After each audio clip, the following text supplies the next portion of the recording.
Halo teman-teman, kita bertemu kembali dalam channel YouTube saya, Januari Sihotang, sebuah channel YouTube yang fokus di bidang ilmu hukum, dunia kampus, dan juga dunia literasi.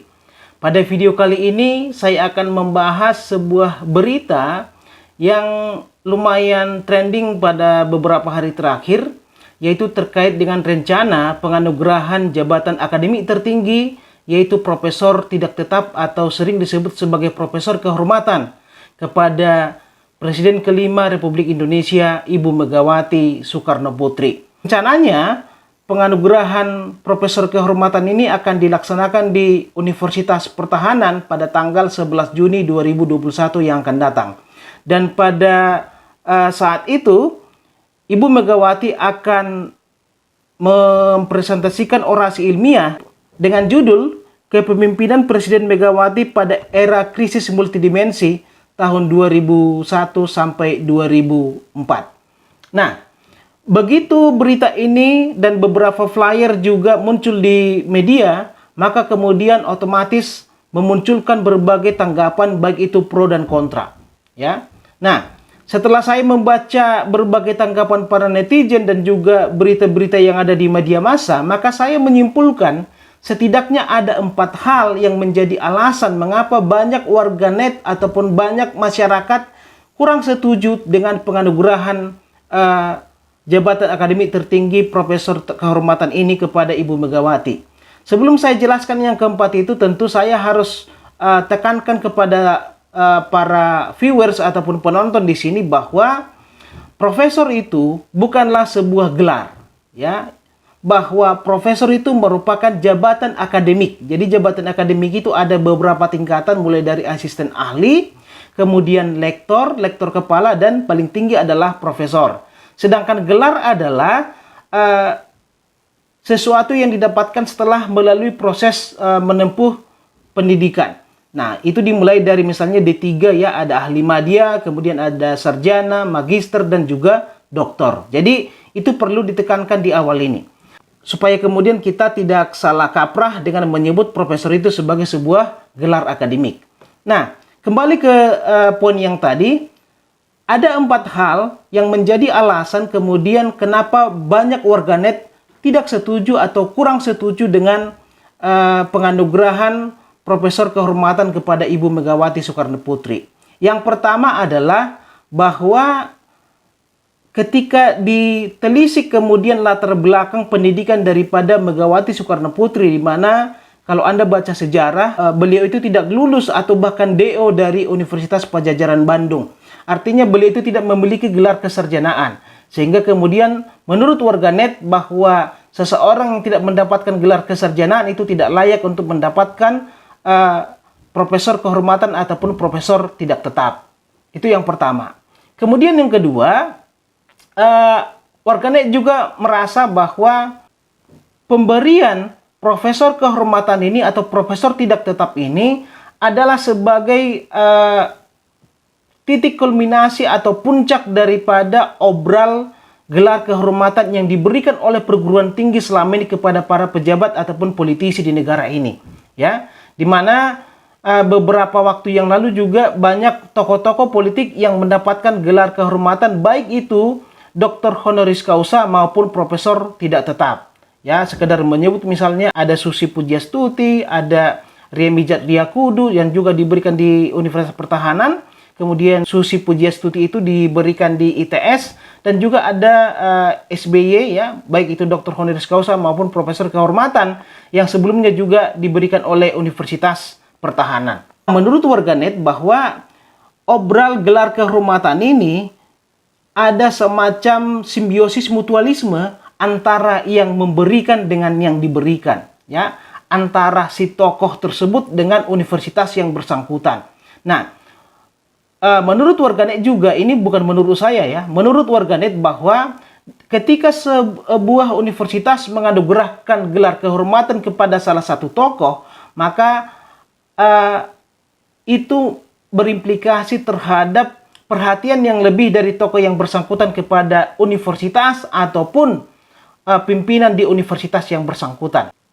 Kemudian yang ketiga, bahwa obral gelar kehormatan ini juga berbanding terbalik ketika akademisi-akademisi ataupun dosen-dosen yang banyak berburu gelar profesor itu justru tanda kutip dipersulit oleh Menteri Pendidikan, dalam hal ini Dirjen Dikti ya, di mana untuk mendapatkan gelar profesor seorang dosen itu harus mendapatkan minimal 850 kum. Jadi kum itu adalah semacam kredit atau angka atau nilai yang diberikan kepada setiap dosen ketika melaksanakan tridharma perguruan tinggi, yaitu pengajaran atau pendidikan, kemudian pengabdian kepada masyarakat dan juga penelitian. Ya, termasuk juga diantaranya harus publis di jurnal internasional yang Scopus, kan gitu ya. Nah, hal ini kemudian menimbulkan kekecewaan ya. Kenapa kemudian orang-orang yang tidak memiliki gelar akademik, orang-orang yang tidak memiliki latar belakang akademik yang mumpuni, ujub-ujub atau tiba-tiba menjadi profesor. Sedangkan orang-orang yang bergelut puluhan tahun di dunia akademisi justru dipersulit untuk menjadi seorang profesor. Nah, ini yang ketiga. Kemudian yang keempat adalah banyak orang beranggapan bahwa Megawati tidak layak untuk mendapatkan profesor kehormatan karena pada masa kepemimpinannya dia dianggap gagal. Nanti akan saya berikan beberapa pendapat saya terkait dengan yang keempat ini. Apakah memang Megawati benar-benar tidak layak untuk itu karena kepemimpinannya di masa dia menjadi wakil presiden maupun menjadi presiden. Nah, itulah teman-teman, saya simpulkan 4 alasan yang diberikan oleh warganet kenapa mereka menolak penganugerahan profesor tidak tetap kepada Megawati Soekarno Putri. Nah, untuk menganalisis ini, saya mencoba untuk memilahnya di dalam 2 bagian besar, ya, biar bisa atau lebih mudah kita pahami. Yang pertama, saya memilahnya berdasarkan apakah rencana penganugerahan profesor kehormatan ini sudah sesuai atau tidak dengan hukum positif atau ketentuan peraturan perundang-undangan yang berlaku di Indonesia. Ya. Kemudian yang kedua, kita kemudian akan kaji apakah pertimbangan dikti, apakah pertimbangan Menteri Pendidikan itu sudah tepat dengan menganugerahkan profesor kehormatan ini. Karena kalau misalnya yang pertama dia sudah ada jelas ukuran-ukurannya, ya, ada pasal-pasalnya, ayat-ayatnya. Sedangkan yang kedua ini adalah murni dari pertimbangan baik itu melalui tim promotor maupun melalui universitas atau senat yang bersangkutan. Kita mulai dari yang pertama, yaitu apakah penganugerahan profesor kehormatan tersebut sudah sesuai atau tidak dengan peraturan perundang-undangan yang ada atau sudah sesuai dengan secara legal formal.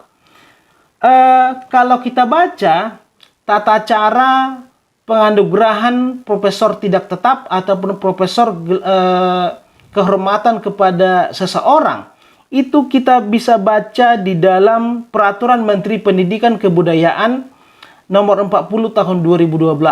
Jadi ini dibuat pada tahun 2012. Nanti juga hal ini akan saya kaitkan dengan Surat Edaran Menteri Pendidikan nomor 154 tahun 2013. Jadi dicatat ya bahwa Permendikbudnya adalah 2012 dan surat edarannya adalah 2013.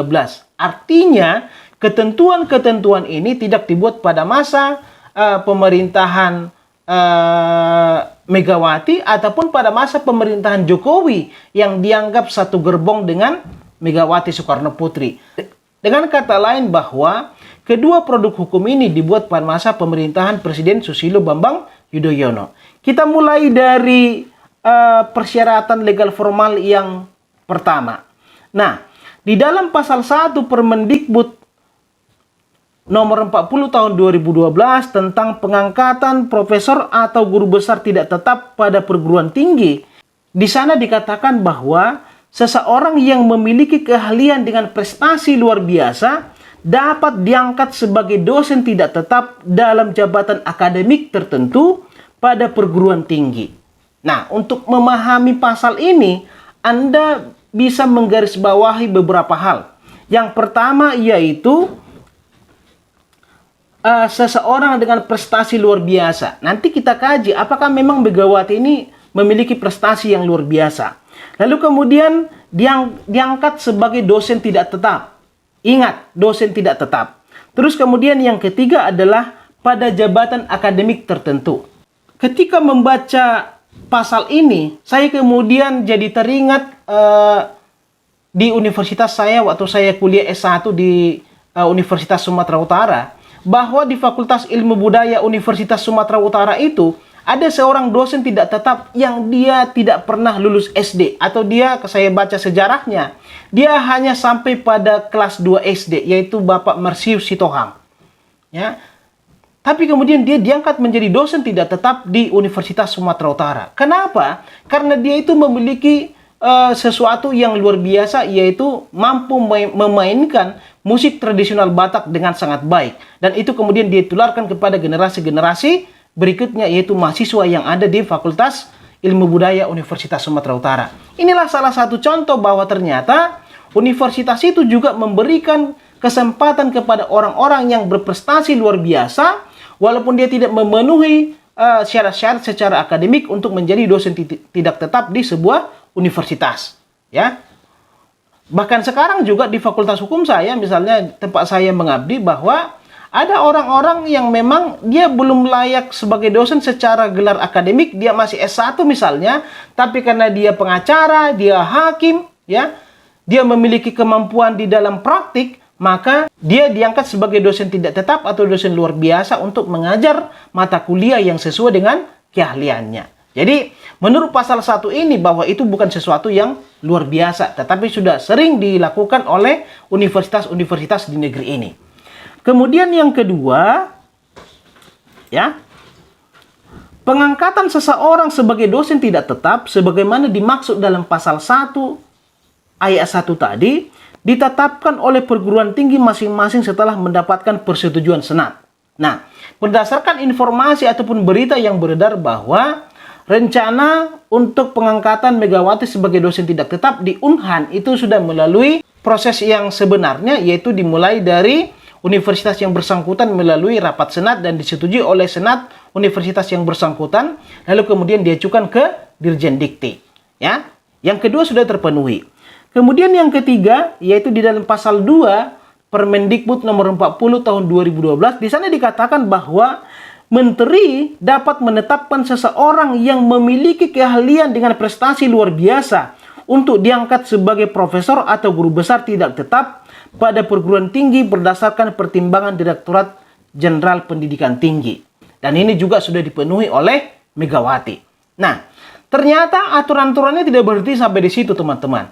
Nah, di dalam surat edaran nomor 154/E/KP/2013 tentang guru besar tidak tetap, di sana ada 3 syarat yang harus dipenuhi ketika seseorang itu diangkat sebagai guru besar tidak tetap, ya. Yang pertama adalah bahwa seseorang yang dicalonkan menjadi guru besar tidak tetap itu bukan berasal dari kalangan akademisi.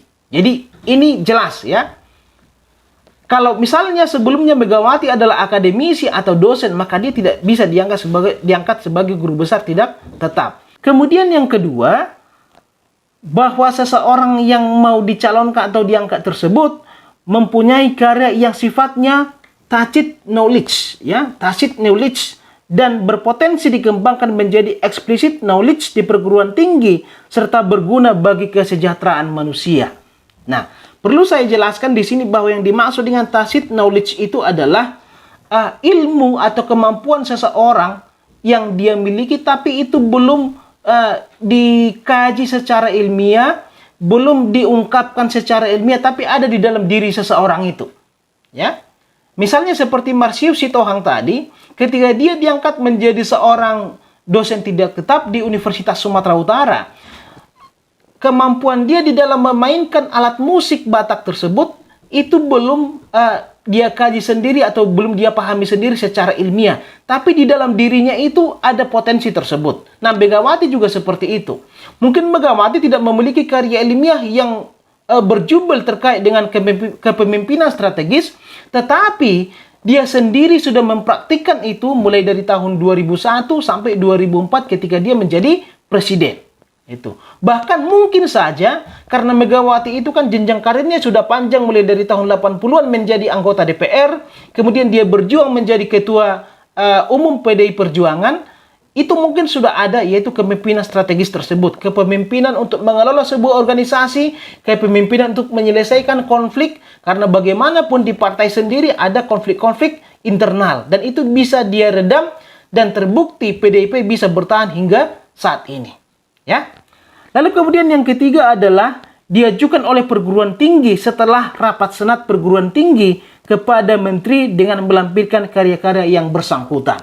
Nah, coba kita kaji dari Permendikbud nomor 40 tahun 2012 dan kemudian dari surat edaran nomor 154 tahun 2013. Saya rasa Megawati sudah memenuhi syarat formal legal tersebut. Nah, yang perlu kita kaji kemudian adalah apakah Megawati sudah memenuhi alasan kedua yang saya buat ini. Alasan kedua adalah bahwa Megawati dianggap memiliki ataupun menguasai tacit knowledge tentang ilmu pertahanan, khususnya bidang kepemimpinan strategis. Sekarang kita kaji, apa sih yang sudah dilakukan oleh Megawati ketika menjadi presiden pada tahun 2001 sampai 2004 di dalam kepemimpinan strategis. Kita tahu teman-teman bahwa tahun 1999 sampai tahun 2002 itu adalah tahun yang sangat genting bagi Indonesia. Itu adalah tahun di mana masa peralihan itu diikuti dengan berbagai konflik yang terjadi di Indonesia. Ya, Anda tahu pada tenggang waktu tersebut ada terjadi berbagai macam gejolak, ya, baik itu gejolak di daerah maupun gejolak terorisme.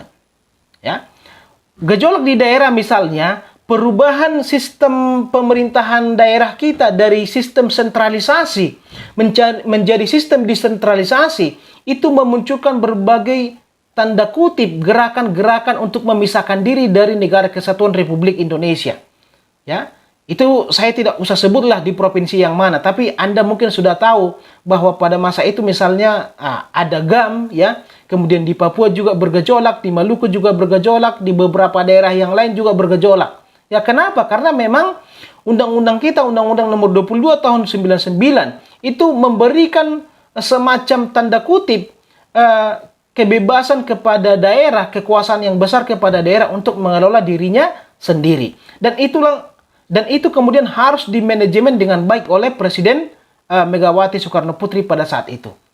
Kemudian yang kedua, ada juga gejolak terorisme, ya. Anda tahu misalnya ada bom Bali yang menghebohkan dunia, yang korbannya juga sangat luar biasa.